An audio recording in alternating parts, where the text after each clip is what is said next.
I have some extremely devastating news this evening. A 44-year-old Haitian woman who was here undocumented has officially died in ICE custody in Broward County, Florida, in Pompano Beach specifically. The 44-year-old woman, named Marie Ange Blase, was declared dead on April 25th by medical staff at the Broward Transitional Center, according to ICE agency officials. We just found out about it today. She passed away after feeling chest pain, lying down, and passing away. An official investigation is underway, but this is yet another example of a detainee in ICE custody being treated poorly. The authorities are still investigating the cause of her death, and as soon as we get more information, I will let you know. Now, that's not all, folks.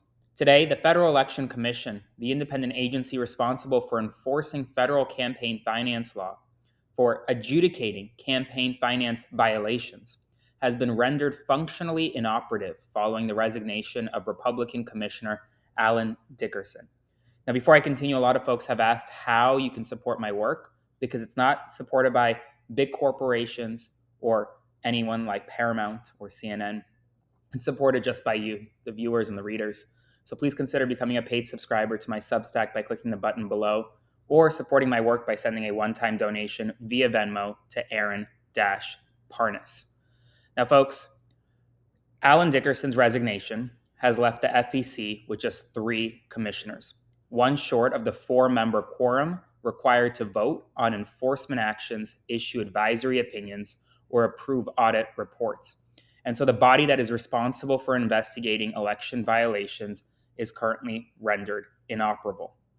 U.S. Secretary of State Marco Rubio and Salvadoran President Nayib Bukele have been in direct contact about Kilmar Abrego Garcia, according to CNN reporting. According to CNN, the Trump administration has actually pushed for the return of Abrego Garcia, but Bukele has refused, pointing to a recent Oval Office meeting with Donald Trump. U.S. Trade Representative Jamieson Greer has acknowledged that no formal discussions have taken place with China, despite the fact that Donald Trump himself has alluded to the fact that discussions have been ongoing with all countries around the world, including China. So once again, it looks like Donald Trump has lied.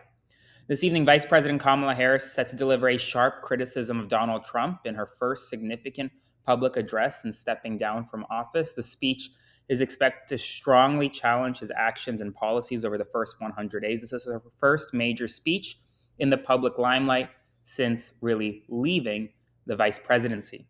The Trump administration is considering sending migrants with criminal records to countries like Libya or Rwanda.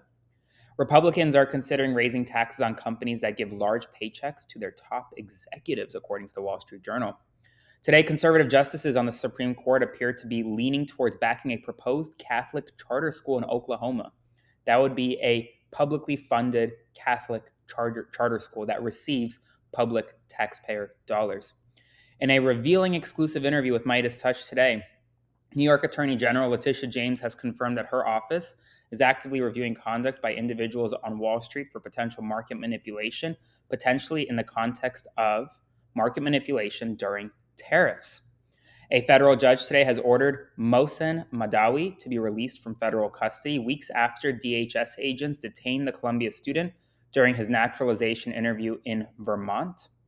A federal judge has ruled that the Trump administration must return $12 million in funding to Radio Free Europe. CBS News released a new statement about a recent interview with Bill Belichick saying, quote, "When we agreed to speak with Mr. Belichick, it was for a wide-ranging interview. There were no preconditions or limitations to this conversation. This was confirmed repeatedly with his publisher before the interview took place and after it was completed." That's in reference to the fact that Belichick's girlfriend prevented him from answering questions about when how they first met. Donald Trump today escalated attacks on the New York Times, accusing the paper of, quote, "likely unlawful behavior" and threatening legal action for its coverage of Donald Trump's lawsuit against 60 Minutes, CBS, and Paramount. In response, the New York Times said, quote, "President Trump's post today follows a long list of legal threats aimed at discouraging or penalizing independent reporting about the administration. The law is clear and protects a strong free press and favors an informed American public. The New York Times will not be deterred by the administration's intimidation tactics. We will continue to pursue the facts without fear or favor and stand up for journalists' First Amendment right to ask questions on behalf of the American people. The United States and Ukraine finalized an economic partnership agreeing today, granting access to the United States to Ukraine's vital minerals and natural resources. And Delegate Eleanor Holmes Norton, the representative for Washington, D.C., is considering a bid to become the top Democrat on the House Oversight Committee after Jerry Connolly has decided to step down.